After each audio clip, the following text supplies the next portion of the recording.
Mundo Católico trae para ti el pulso del Papa. Escúchalo aquí, por Mundo Católico, construyendo la civilización del amor. Como cada semana es un gusto acompañarle a través de la radio. Le saludamos con afecto Marisa O'Farrill y Roberto Farril junto con el ingeniero Roberto Pérez Armenta en los controles operativos. Es un gusto saludarle y ahora pues con la particular alegría porque tenemos una nueva beata mexicana. Me refiero a Concepción Cabrera de Armida, quien ha sido elevada a los altares el pasado sábado 4 de mayo, en la celebración de la Santa Misa presidida por el cardenal Angelo Becciu, prefecto de la Sagrada Congregación para las Causas de los Santos. Así que Marisa, ya tendrás más de quién hablarnos, ¿no? Nueva beata mexicana, Conchita. Claro que sí, claro que sí. Bueno, ahora pasamos a informarle. Revisemos las noticias, los acontecimientos ocurridos en Europa, en Oriente y en la sede apostólica. Sea usted bienvenido a la información.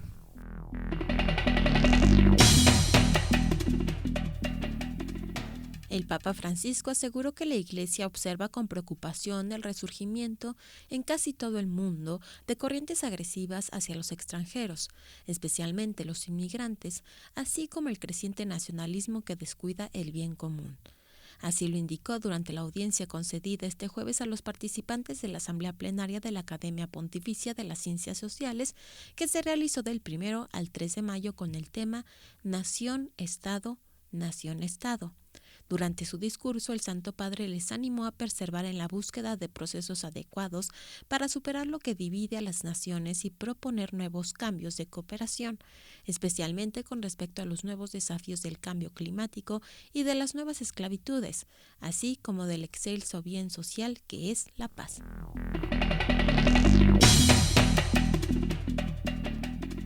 En más del Papa le informo que Francisco pidió a las autoridades civiles promover y difundir una mayor y más consciente sensibilidad ambiental y advertir de la importancia del cuidado de la casa común. Durante una audiencia que concedió en el Vaticano a los presidentes de la Unión de Provincias de Italia, el Papa destacó el importante papel que juegan las provincias en la conservación y desarrollo del territorio y recordó que los ámbitos en que se despliegan sus competencias son principalmente los de las intervenciones en defensa del suelo y la consolidación de las áreas de riesgo, la de la viabilidad de una red vial generalizada que conecta los centros pequeños con las ciudades más grandes.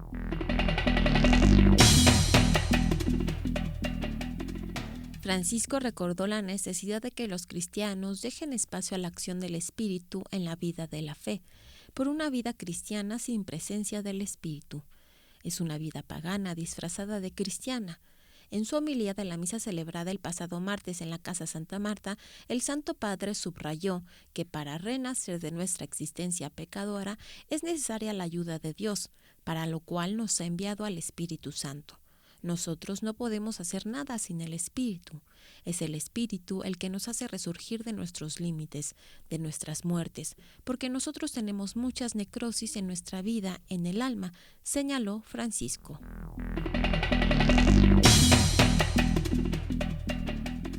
El Papa ensalzó la figura de San Martín de Porres y lo puso como ejemplo para los profesionales de los servicios de estética, barberos, peluqueros y estilistas, de los cuales es el santo patrono.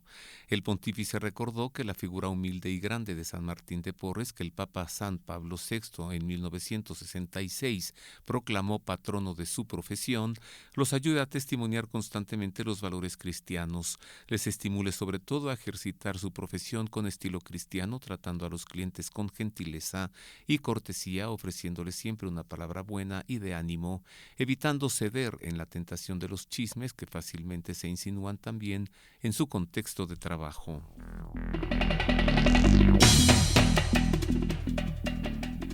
El Papa Francisco animó a acercarse a las llagas de Jesús resucitado en las situaciones de angustia y sufrimiento, porque son fuente de misericordia, de paz y son signo del amor inmenso de Jesús. Durante su reflexión previa al rezo del Regina Coeli el domingo 28 de abril, fiesta de la Divina Misericordia, en la plaza del San Pedro del Vaticano, el Papa reflexionó sobre el episodio evangélico en el que se narra cómo Jesús se aparece en el cenáculo portando 3 dones: la paz, la alegría y la misión apostólica. Las primeras palabras que se dice son: paz a ustedes. El resucitado trae la auténtica paz, porque mediante su sacrificio en la cruz ha realizado la reconciliación entre Dios y la humanidad y ha derrotado al pecado y a la muerte, explicó el Papa.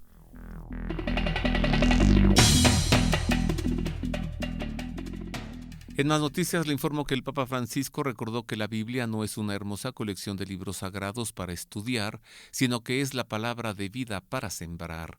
Así lo indicó al recibir a los participantes de un congreso internacional promovido por la Federación Bíblica Católica en ocasión de su aniversario 50 de fundación. Al inicio de la audiencia, el arzobispo de Manila, Filipinas, el cardenal Luis Antonio Tagle, dijo que el congreso tuvo por tema la Biblia y la vida, la inspiración bíblica de la completa vida pastoral y la misión de la Iglesia, experiencias y desafíos. En esta línea, el Papa Francisco centró su discurso en estas 2 palabras: Biblia y vida, binomio inseparable.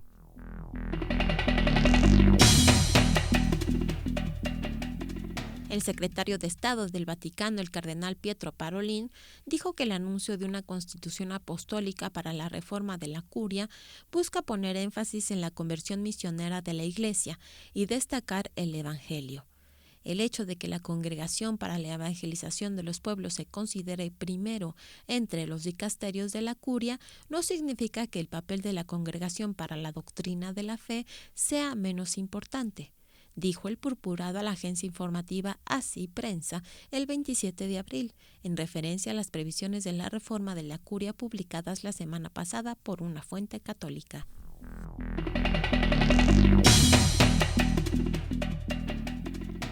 En más noticias le informo que la Comisión Teológica Internacional publicó el pasado 26 de abril un documento sobre la libertad religiosa en el que reitera que este derecho, tanto en su dimensión individual como en la comunitaria, es la base de todas las demás libertades.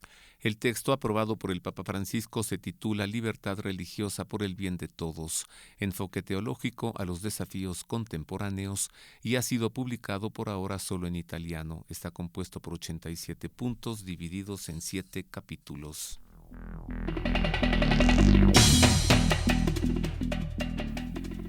Al menos 5 personas murieron en un ataque contra un templo cristiano en Burkina Faso el pasado domingo 28 de abril, una semana después del atentado contra 3 iglesias en Sri Lanka. Individuos armados no identificados atacaron la iglesia protestante de Silhadiji, matando a 4 fieles y al pastor principal. Al menos otras 2 personas siguen desaparecidas, declararon a la agencia informativa AFP, fuentes de seguridad locales. El ataque se produjo a la 1 p.m., cuando los fieles salían del templo. Los desconocidos iban en motocicletas y dispararon al aire antes de apuntar contra los fieles.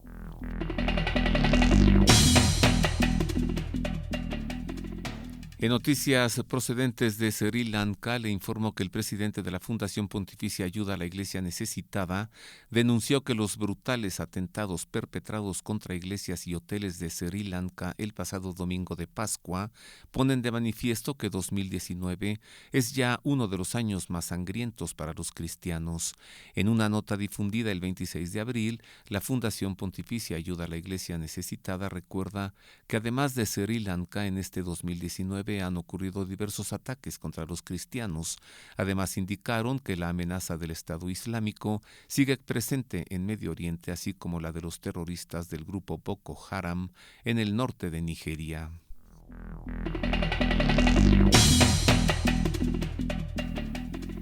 Al ofrecer una clara respuesta a quienes han criticado al Papa Emérito Benedicto XVI por su documento sobre el origen de los abusos sexuales, el cardenal alemán Gerhard Müller afirmó que la renovación en la Iglesia Católica debe centrarse en Cristo y sus enseñanzas. Reconstruir y renovar a toda la Iglesia solo puede tener éxito en Cristo, si es que nos orientamos por las enseñanzas de la Iglesia sobre fe y moral. escribió el prefecto emérito de la Congregación para la Doctrina de la Fe en un artículo publicado el 26 de abril en la revista First Things con el título Benedicto y sus críticos.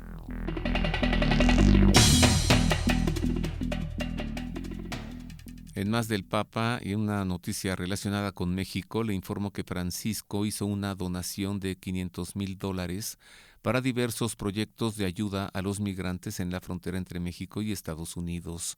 Según el sitio web del Óbolo de San Pedro, institución que se encarga de la administración de la ayuda económica que los fieles ofrecen al Santo Padre, la donación se distribuirá entre 27 proyectos de 16 diócesis y congregaciones religiosas mexicanas que han pedido ayuda para seguir ofreciendo alojamiento, alimentos y productos de primera necesidad a los migrantes.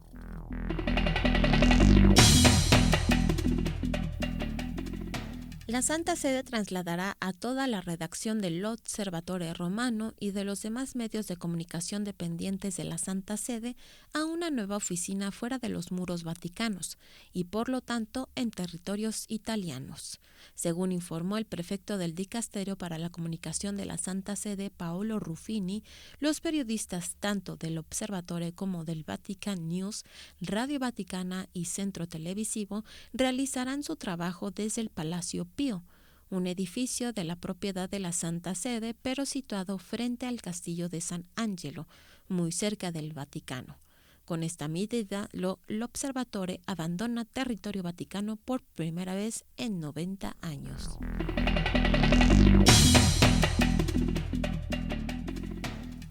En noticias referentes al Japón, le doy a conocer que el Papa Francisco felicitó al nuevo emperador de Japón, Naruhito, a través de un telegrama enviado el 2 de mayo, en el que aseguró sus oraciones.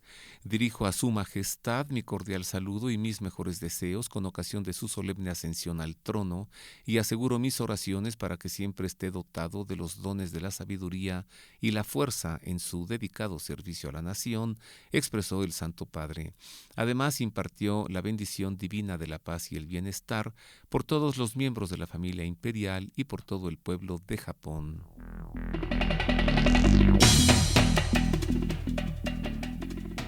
Esto fue lo acontecido en esta semana en Europa, el Vaticano y Oriente Medio.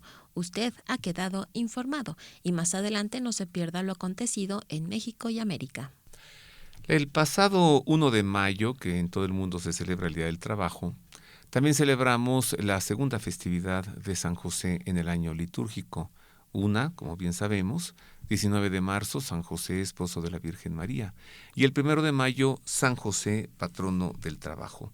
Y es por ello que Marisa viene muy contenta a presentarnos esta devoción particular. San José, también le llaman San José Obrero. Sí, porque muchos festejan el Día del Trabajo, pero no muchos conocen que ese mismo día también es el día de San José Obrero. Sí, San José, pues, patrono del trabajo.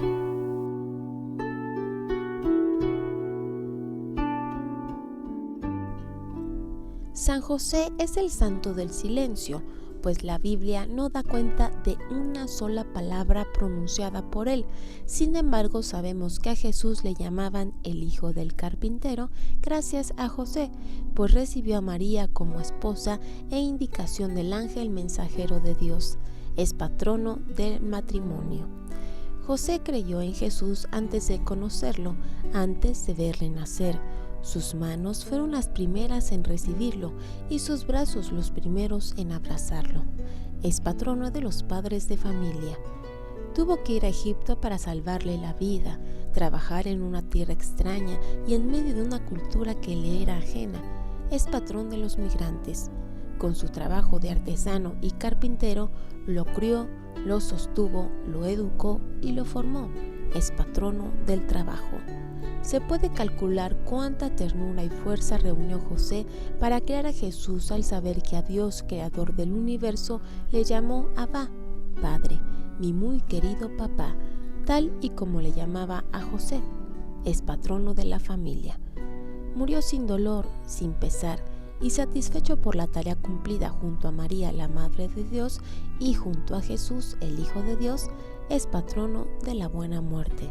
San José es testigo de la fe, porque supo disolverse en la historia de Jesús y no ser más que la sombra del Padre al recibir a un hijo que, sin ser suyo, lo ganó para sí.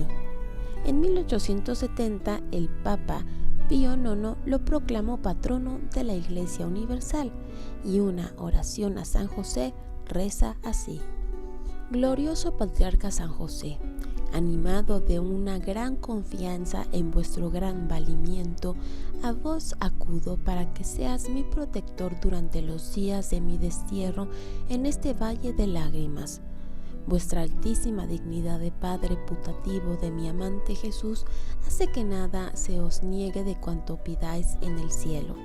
Sé mi abogado, especialísima en la hora de mi muerte, y alcánzame la gracia de que mi alma, cuando se desprenda de la carne, vaya a descansar en las manos del Señor. Amén. Jaculatoria. Bondadoso San José, esposo de María, protégenos, defiende a la Iglesia y al Sumo Pontífice, y ampara a mis parientes, amigos y bienhechores.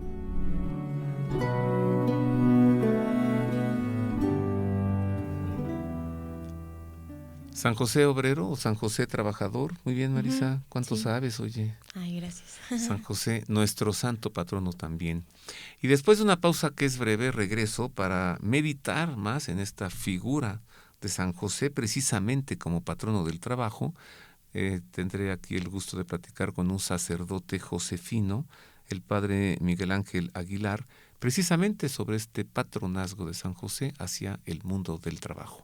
Una pausa, volvemos con esto y con más. Póngase en contacto con nosotros a través de nuestro correo electrónico elpulsodelpapa@vericreer.com. Queremos conocer su opinión. Contáctenos en nuestro correo electrónico elpulsodelpapa@vericreer.com. Ya estamos de regreso, queridos amigos, con más información. Y ya está aquí el padre Miguel Ángel Aguilar, él es sacerdote josefino. Bienvenido, padre Miguel Ángel, muchas gracias. Gracias por la invitación, con todo gusto, siempre que sea para San José estamos disponibles y a la orden. Muchas gracias. Y yo lo mismo, siempre que sea para San José, aquí estoy puesto a lo que diga. Oiga, ¿San Juan Bautista o San José? Bueno, es que el Señor dijo, no ha habido ni habrá hombre nacido de mujer mayor que Juan el Bautista, y ¡pum! Sí, aunque decía que, sin embargo, decía él, en el reino de los cielos, San Juan Bautista es el más pequeño. Entonces, en la tradición de la Iglesia, en la tradición bíblica, se considera que San Juan Bautista cierra el Antiguo Testamento, es el último de los profetas del Antiguo Testamento. Su misión, según lo comprende la Iglesia, es ser el precursor de Jesús, pero San José ya pertenece al nuevo orden. Él ya pertenece al mundo del al Nuevo Testamento. Con él se abre la nueva etapa. Él ya pertenece al Nuevo Testamento, al orden del reino de Dios, al orden hipostático, decimos también algunos en la tradición de la Iglesia. Él tiene una misión especial. Él ya no viene como preparar el camino, él ya viene directamente a estar ligado a la figura del Mesías, al Hijo de Dios. Es el portador de las promesas mesiánicas, es el hijo de David, gracias a San José. Recordemos que en aquella época la genealogía de una persona se traza a partir de la rama paterna, y entonces la genealogía de Jesús se traza a partir de San José, pero él ya pertenece al nuevo orden. Entonces, por eso decimos algunos, San Juan Bautista todavía pertenece al Antiguo Testamento, pero San José abre de alguna manera el Nuevo Testamento, y en el Evangelio de San Mateo lo vemos de una manera muy elocuente, teniendo que renunciar como al estilo de vida patriarcal propio del Antiguo Testamento para abrirse a los valores nuevos, a la nueva justicia, como la llamo yo, que es la propia del reino de Dios, y esa figura que abre el Nuevo Testamento, con la que arranca el nuevo orden del reino de Dios, pues es San José. A él le toca, frente al embarazo de su esposa María por obra del Espíritu Santo, a él le toca hacer esa ruptura, dejar atrás el mundo del Antiguo Testamento para abrirse a la novedad de Dios en Jesús. Cuando usted expresa el nuevo orden, se refiere al Nuevo Testamento. Al Nuevo Testamento. Uh-huh. Le salvó la vida al Señor 2 veces, ¿no? Una antes de nacer, otra recién nacido, ¿no? Porque si él no toma por esposa a María y si no dice este hijo es mío, ¿la hubiesen lapidado, que no? Lo hubiesen lapidado, o en el más compasivo de los casos, suponiendo que María hubiera logrado dar a luz a Jesús, hubiera sido un hijo bastardo, sin clase social, sin lugar en la sociedad, un hijo repudiado, una mujer repudiada, en fin, no hubiera tenido, digamos, un lugar social en el cual poderse hacer escuchar. Es cierto, a nuestro Señor le dijeron de todo todos los insultos, hasta endemoniado le llamaron, pero nunca nadie le llamó bastardo. ¿Y esto? Por San José. Y hay otra cuestión que nunca nadie se ha puesto en duda. Jesús lo llamaban hijo de David. Si yo me parara en misa frente a mis feligreses y les dijera que soy descendiente o de Moctezuma o del rey Juan Carlos o del rey Felipe de España, me hago inmediatamente merecedor de la burla de la gente.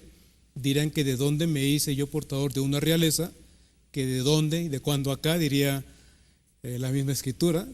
Pero cuando Jesús se presenta como hijo de David, cuando la gente lo llama hijo de David, nadie pone en duda este dato. Ajá. Señal de que no se cuestionaba entonces tampoco la ascendencia davídica de Jesús. Por lo tanto, tampoco se cuestiona la ascendencia davídica de San José. Y a Jesús le llaman Jesús, hijo de José. Hijo de José. O Jesús, hijo del carpintero. Así es, o el carpintero mismo. Solo hay 2 santos en todo el calendario que tienen 2 celebraciones al año, Padre. San José y San Juan Bautista. Sí, a excepción de la Virgen María. Por eso decíamos al inicio que se le consideraba como el más santo o el más importante de los hombres a San Juan Bautista. Por eso el primero que aparece en la Letanía de los Santos después de la Virgen María siempre es San Juan Bautista, aunque a mí no me acaba de gustar que sea nombrado San Juan Bautista inmediatamente después de la Virgen María, porque dice la misma escritura que lo que Dios ha unido que no lo separe el hombre, y a María y a José los unió Dios mismo para ser esposos y para juntos comunicar toda su experiencia de amor y de cuidado y de cariño a Jesús, de tal manera que él interpretara en su experiencia y comprendiera que Dios nos cuida como cuida a un padre, como lo cuidó a él San José. Por eso así como que no me acaba de convencer que los separemos. Pero además Jesús mismo dijo que San Juan Bautista, aunque era el más grande de los hijos de los hombres, en el reino de Dios era el más pequeño de los seres humanos. Recordemos que Jesús se separa de San Juan Bautista. Para San Juan Bautista todo es ya el final, ya estaba puesta el hacha a la raíz de los árboles y todo árbol que no diera frutos buenos iba a ser derribado. En cambio en Jesús todo es novedad, es la segunda oportunidad que Dios siempre nos concede. Para él Dios no viene como el hacha que se pone a la raíz, sino como la semilla, la más pequeña que se avienta a la tierra, y aunque el campesino no sepa ni cómo ni cuándo, la semilla crece y da fruto, es un nuevo inicio, y San José pertenece a esta época en la cual, a este nuevo testamento, inicio, nuevo orden, nuevo inicio, la segunda oportunidad que Dios nos da para hacer nuevas todas las cosas. Bueno, aunque es evidente, pero le pregunto, ¿por qué es el santo patrono del trabajo? Porque trabajó siempre, claro, pero hay algo más. Él mismo la escritura habla de una palabra para referirse a Jesús mismo en el Evangelio de San Marcos, el tecton, el trabajador, el artesano, el carpintero, como también se le ha traducido, el obrero, como se le llamó en su momento cuando el Papa Pío XII instituyó la fiesta de San José Obrero. Y San Mateo ya habla de Jesús en el paralelo de este mismo pasaje como el hijo del carpintero, el hijo del tecton, el hijo del obrero, el hijo del artesano. Entonces ellos se dedicaron al trabajo manual, el oficio al que se dedicaba San José y que comunicó a Jesús como hacía todo padre en aquella época. Recordemos que no había universidades ni escuelas y los oficios se aprenden dentro del hogar y un padre comunica a su hijo el oficio que él mismo tiene y en este caso pues es el trabajador. Se ha traducido como carpintero, aunque quizá lo que más trabajaran Jesús y José no fuera precisamente la madera, que no es lo que más abunda en Tierra Santa, también se podía trabajar la piedra y el hierro. Eran constructores, se puede traducir, de ahí viene la palabra arquitecto, el primero de los tecton, quizá el maestro albañil, probablemente San José ya ha sido el arquitecto, el maestro albañil, el patriarca, el jefe del grupo, probablemente se dedicaron al trabajo de la construcción, modelando la piedra, el hierro y la madera, que aunque no era común, era un bien de lujo y había gente que se lo podía permitir. Los salmos mismos, los salmos hablan de los cedros del Líbano, este material resistente, de lujo, que se traía para las construcciones más delicadas, para el templo de Jerusalén sobre todo. Entonces es posible que hayan trabajado la madera, pero más probablemente trabajaron la piedra y el hierro. Entonces sin duda no solamente es patrono del trabajo, sino patrono de la economía. ¿Cómo entender esta expresión que usó? Para celebrar la vida junto con los que están entre nosotros. ¿Qué significa? Pues hace rato hablábamos de San Juan Bautista y recordemos que hay una escena en el Evangelio en la que los discípulos de Juan reprochan a Jesús que sus discípulos no se abstengan como los demás, no guarden los ayunos rituales como exigía la ley. Y Jesús responde, ya les quitarán al esposo, ahorita tienen al esposo con ellos. Entonces seguramente habla de una mentalidad en la cual San José y Jesús comprenden que Dios nos ha regalado la vida, que espera de nosotros que sepamos engrandecerla, dignificarla, humanizarla, que eso también se hace a través del trabajo. Recordemos que ya el Papa Juan Pablo II en la Redemptoris Custos decía que San José había santificado el trabajo teniendo su banco de trabajo junto a Jesús, que esa cercanía santificaba el trabajo y que entre otras cosas tenía como finalidad hacernos partícipes de la obra de la creación y con ello hacernos incluso más humanos. Vivir la vida con alegría. Vivir la vida con alegría, usarla para no sentir que en la vida hay que trabajar, porque si no trabajamos no comemos, sino disfrutar la vida. O trabajar para cobrar y cobrar para pagar las deudas. A esclavizarnos del dinero, que es la disputa que Jesús siempre tiene. No se puede servir a Dios y al dinero. Entonces el dinero como idolatría destruye, pero el trabajo para humanizarnos engrandece, nos dignifica, nos hace un poco más parecidos a Dios. Recordemos que Dios como Padre es creador. Hay una escena del Evangelio de San Juan en la que, hablando de por qué Jesús trabaja en sábado, dice, mi Padre trabaja y yo también. Entonces probablemente suena como frase de niño y no cuesta mucho trabajo imaginar a Jesús pequeño trabajando, cargando la herramienta junto a su Padre, repartiendo las entregas, tomando medidas. Y cuando la gente le pregunta qué hace, dice, pues mi Padre trabaja y yo también. Yo también. Y el pequeño crece así, sabiendo que el trabajo dignifica, es vida y como tal hay que celebrarla. Qué hermosa figura, ¿eh? ¿Se imagina usted trabajando juntos a nuestro Señor Jesús y a San José? Comenzando temprano una jornada de trabajo, juntos, conversando, platicando, trabajando, y luego a casa en Nazaret para encontrarse con la Virgen María y cenar juntos. ¡Wow! ¿Viejo o joven, padre? Joven, sin duda alguna, 18 o 22 años, la edad en la que se casaban los varones en aquella época. Asumimos como criterio de estudio que lo que no nos cuentan los evangelios es lo ordinario, porque no había papel, tinta todavía. Entonces no se pierde el tiempo escribiendo cosas que todo mundo ya sabe. Se nos escribe solamente lo extraordinario. Así es que suponemos que era un hombre joven, 18 o 22 años, cuando se casa con la Virgen María, la época de los desposorios, cuando se da cuenta del embarazo. Un jovenazo, pues. Y fuerte. Fuerte para estar trabajador, para poder... los evangelios no escribieran cosas que no fueran verosímiles. Si nos ponen a José huyendo deprisa en la noche a Egipto, es porque era joven, tenía la capacidad de reaccionar, tenía la fuerza para defenderse, no se escondió. Incluso el verbo que se utiliza tampoco no es el de huir, no se utiliza el verbo huir, sino es un verbo militar, retirarse. Habla más bien de estrategia. José se pliega literalmente a Egipto. Ajá. Entonces eso habla de estrategia, de fuerza, de mentalidad, de cálculo. Él mide su fuerza, su velocidad, la capacidad para proteger a su familia, para trasladarse, para conocer. Esto es una estratega. Esto no se puede pensar en una acción similar con esa prontitud para una persona ya mayor cuyo papel es otro. No es que nos sirva, es simplemente que su papel ya es otro, y todo lo que nos presenta el Evangelio sobre San José hablan de un hombre joven. La visión, la imagen de un hombre mayor viene más bien de los apócrifos, un poquito la cuestión de cuidar la virginidad de María, ponerlo ya como un hombre más allá del bien y del mal para que no corriera peligro la idea de la virginidad. Pero también hay otra teoría más del mundo de las bellas artes, donde se nos dice que si San José hace presente al Padre Eterno en la tierra, y al Padre Eterno siempre lo representamos como un hombre anciano, entonces para que nos quede claro visualmente que San José hace presente al Padre Celestial, se le representa igual, con las mismas canas, con la misma barba que al Padre Eterno. Ajá. Y otra más pudiera ser para darle una imagen de patriarca.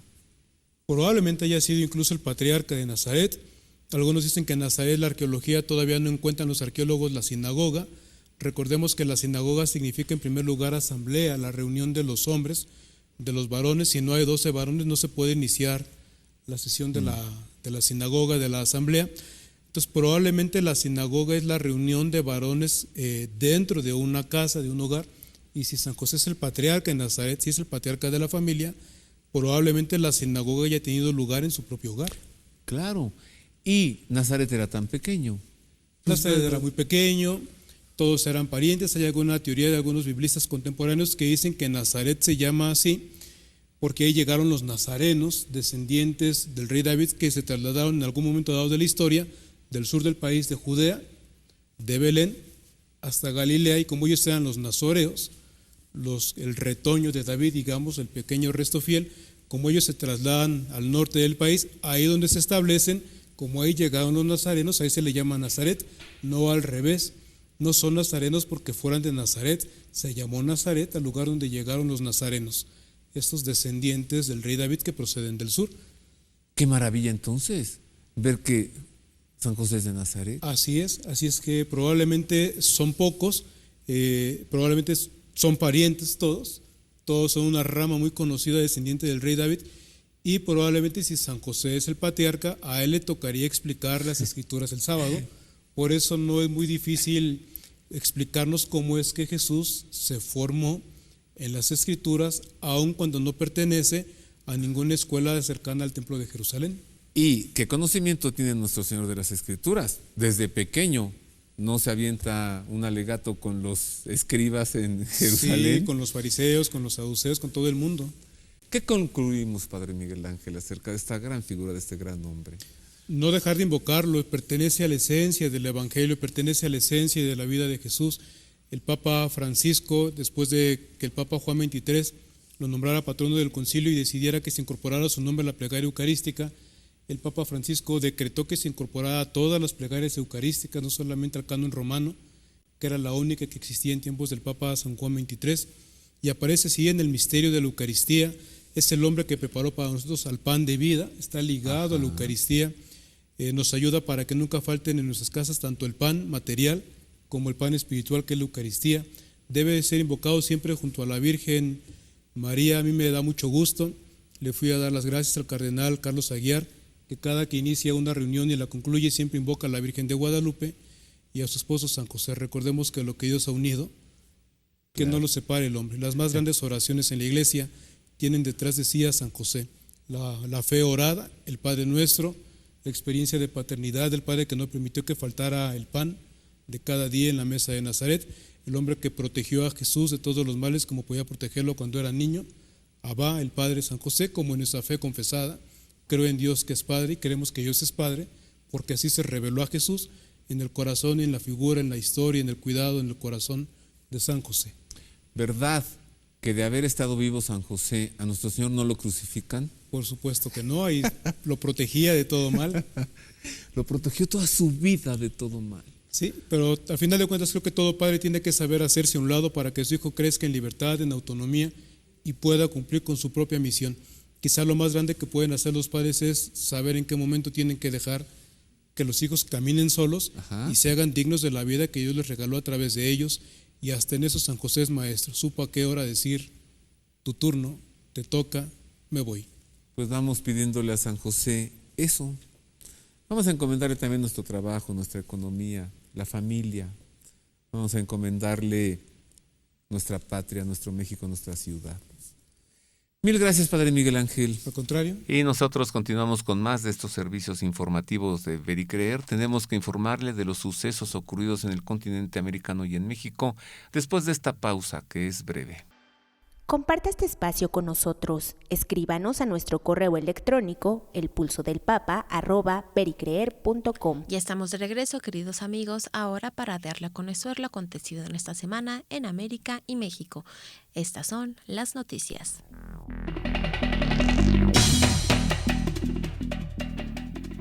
Comenzamos con noticias de México para informarle que el vicepresidente de la Conferencia del Episcopado Mexicano, Monseñor Carlos Garfias Merlos, presentó a los diputados del país las bienaventuranzas del político propuestas por el cardenal vietnamita François Xavier Nguyen Van Thuan, cuya causa de beatificación está en proceso.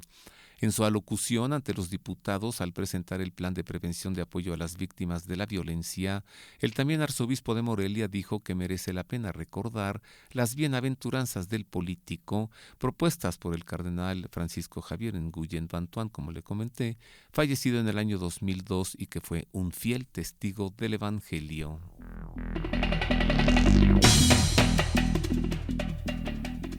La Congregación de los Legionarios de Cristo en Chile pidió perdón por los abusos sexuales cometidos por el padre José Luis Díaz Atilano, que aparece en la lista de los sacerdotes sentenciados por abuso de menores, publicada por el Episcopado del país en 2018. En su comunicado, la congregación explicó que el caso se remonta a 2010, cuando recibió una denuncia de abuso sexual presentada por una persona adulta, que alegó que cuando era menor de edad fue abusada por el padre Díaz, que era entonces director del antiguo Colegio Zambrano de Santiago. Los legionarios realizaron una investigación previa cuyos resultados fueron enviados a la congregación para la doctrina de la fe.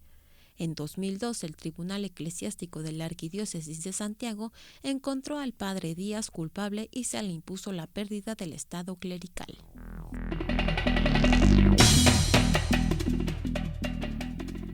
En noticias procedentes del Perú, le informamos que el colectivo Padres en Acción convocó una gran movilización en defensa de la inocencia de los niños el 4 de mayo en la ciudad de Arequipa, en el marco del escándalo por los textos escolares con contenido sexual inapropiado distribuidos por el Ministerio de Educación.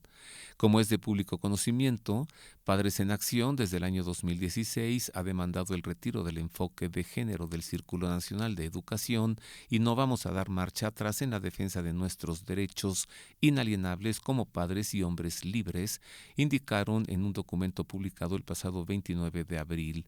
Asimismo, resaltaron que como padres de familia rechazan las medidas adoptadas por el Ministerio de Educación ante las graves denuncias por los contenidos inapropiados de los libros de texto distribuidos a nivel nacional. Pues esta es la denuncia del colectivo peruano Padres en Acción.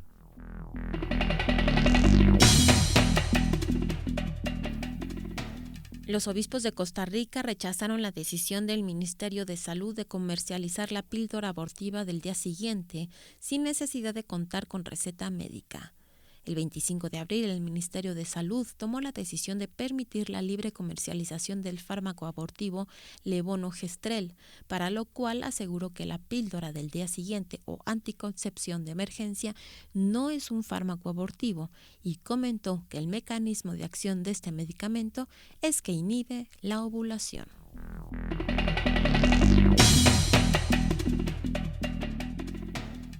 En información procedente de Paraguay, le damos a conocer que miles de personas participaron el pasado domingo 28 de abril en la caminata Un Paso por mi Familia, en el marco del Día de la Familia que se celebra el domingo 4 de abril en Paraguay. La jornada se inició en Asunción con un festival de cantos y bailes. Después se realizó la caminata que partió desde este lugar hasta la rotonda del General Santos y la avenida de la Costanera para luego retornar al mismo lugar. A las 11 de la mañana, el arzobispo de Asunción, Monseñor Edmundo Valenzuela, celebró la Santa Misa, tras la que se firmó un compromiso de las fuerzas vivas de la sociedad paraguaya en pro de la promoción y vivencia de los valores humanos y cristianos en el seno de la familia.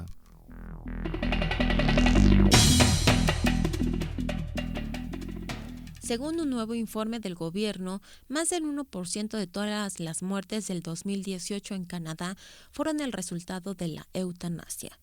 El corto informe interino sobre asistencia médica para morir en Canadá, publicado este mes por Health Canada, reveló que de enero a octubre de 2018, un total de 2.613 personas en el país recibieron asistencia médica para morir, lo que representa un 1.12% de todas las muertes.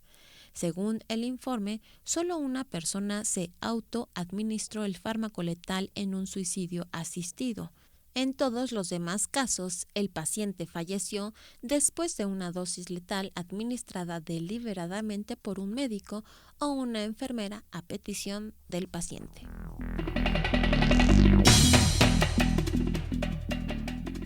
En noticias de Venezuela, le informo que el arzobispo emérito de Caracas, el cardenal Jorge Urosa Sabino, afirmó que en medio de las tinieblas del mal, los fieles católicos tienen el amor y la luz del Señor que ayuda a superar cualquier dificultad y circunstancia. Nuestro Señor venció a la muerte y al diablo y está con nosotros. Varias veces Él dijo a los apóstoles: soy yo, no tengan miedo. Eso nos lo dice el Señor también a los cristianos hoy, en cualquier circunstancia en la que nos encontremos, afirmó el cardenal Urosa en entrevista concedida a la agencia informativa Así Prensa.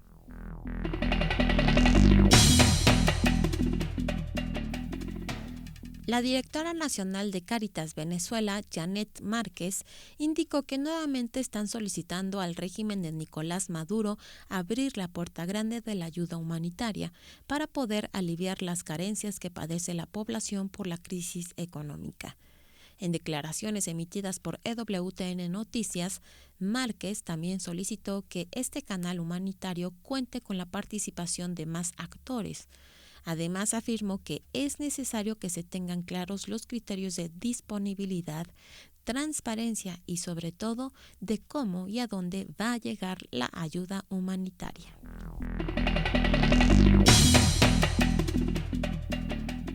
En más noticias de Venezuela, le informamos que la Guardia Nacional Bolivariana del régimen de Nicolás Maduro atacó la tarde del 1 de mayo una iglesia en la diócesis venezolana de San Cristóbal. En un comunicado publicado el mismo día, Monseñor Mario Moronta, obispo de San Cristóbal, señaló: esta tarde una horda de guardias nacionales bolivarianos atacaron el templo de Nuestra Señora de Fátima en barrio Sucre de San Cristóbal.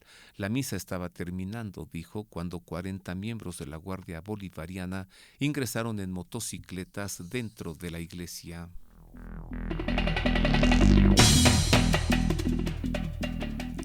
Los obispos venezolanos hicieron un llamado al régimen de Nicolás Maduro para que cese la represión contra los manifestantes pacíficos que protestan en diversas partes del país, en el marco de la Operación Libertad, convocada por el presidente interino Juan Guaidó. En un comunicado, el presidente de la Conferencia Episcopal Venezolana, Monseñor José Luis Azuaje, señaló que el 1 de mayo se ha recrudecido la represión y la violencia por parte de efectivos de seguridad del Estado y colectivos armados. Los heridos y detenidos han ido en aumento, señaló. Las calles de Venezuela se vieron colmadas de manifestantes desde el 30 de abril, luego de que el líder opositor y presidente interino del país, Juan Guaidó, convocara la denominada Operación Libertad junto a un grupo de militares rebeldes al régimen de Maduro.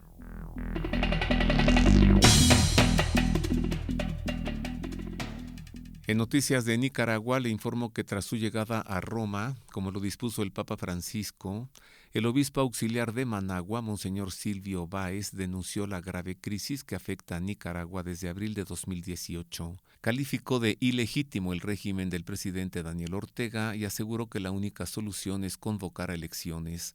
La situación es muy compleja, la única salida pacífica es el adelanto de las elecciones. El gobierno actual es ilegítimo, gobierna solo por la fuerza de las armas y de la represión violenta. Así no se puede sostener un Estado, dijo Monseñor Báez, luego de ser recibido en el aeropuerto de Roma por fieles nicaragüenses. La única salida es que se abra a adelantar las elecciones y le dé la oportunidad al pueblo de Nicaragua de decidir su futuro. Mientras tanto, la situación no tiene salida, añadió el obispo auxiliar de Managua, Monseñor Silvio Báez.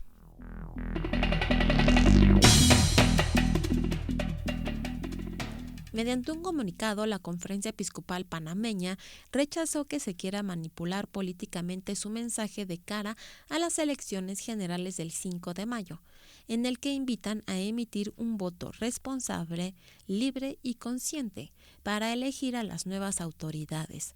La Iglesia no tiene ni avala un partido político o un determinado candidato, expresaron los obispos.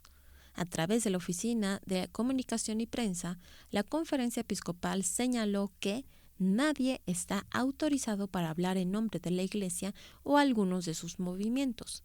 Esto ante los intentos de querer utilizar el pronunciamiento de los obispos para propaganda electoral en beneficio de un candidato y en nombre de la Iglesia Católica.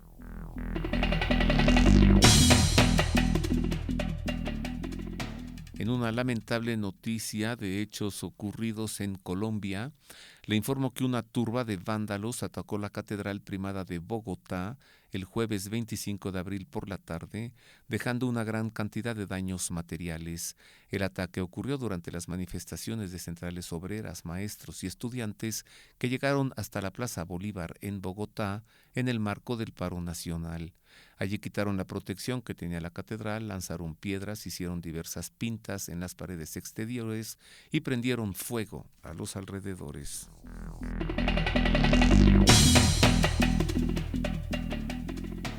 Esto fue lo acontecido en esta semana en América y México. Usted ha quedado informado. Y ahora vámonos hasta Roma para entregarle a usted detalles de la audiencia general que presidió el Papa Francisco el pasado miércoles y de la catequesis que nos entregó en lengua española. Radio Vaticana, la radio del Papa.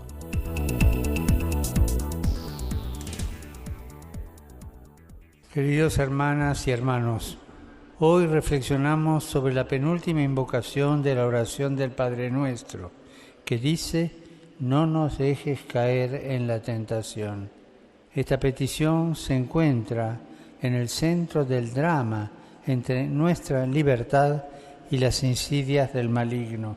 Es una frase difícil de traducir en las lenguas modernas, pero está claro que Dios no es el que nos tienta, como si Él fuera el que busca hacernos caer en el momento de la prueba. De hecho, Jesús nos revela que Dios se pone junto a nosotros en la lucha contra el mal y por eso nos enseña a pedirle que nos ayude a evitarlo y a superarlo. También Jesús vivió momentos de prueba y tentación, pero supo vencerlos. Se impuso al demonio durante las tentaciones en el desierto y cuando experimentó la desolación más absoluta en el huerto de Getsemaní, dio testimonio de que confiaba en su Padre Dios.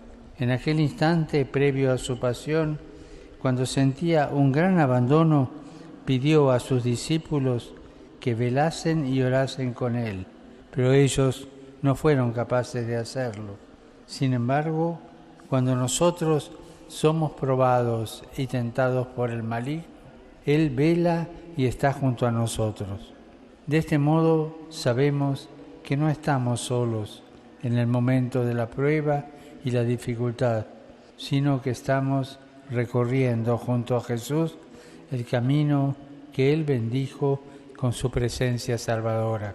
Antes de concluir su catequesis, el Papa Francisco saludó cordialmente a los peregrinos de lengua española venidos de España y de Latinoamérica, en modo particular a los sacerdotes de la diócesis de Cartagena, acompañados por su obispo, Monseñor José Manuel Lorca Planes.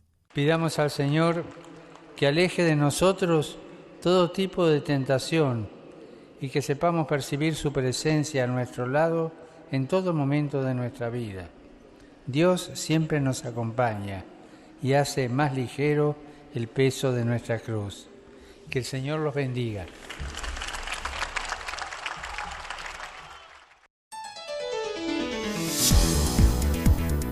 Radio Vaticana, la radio del Papa.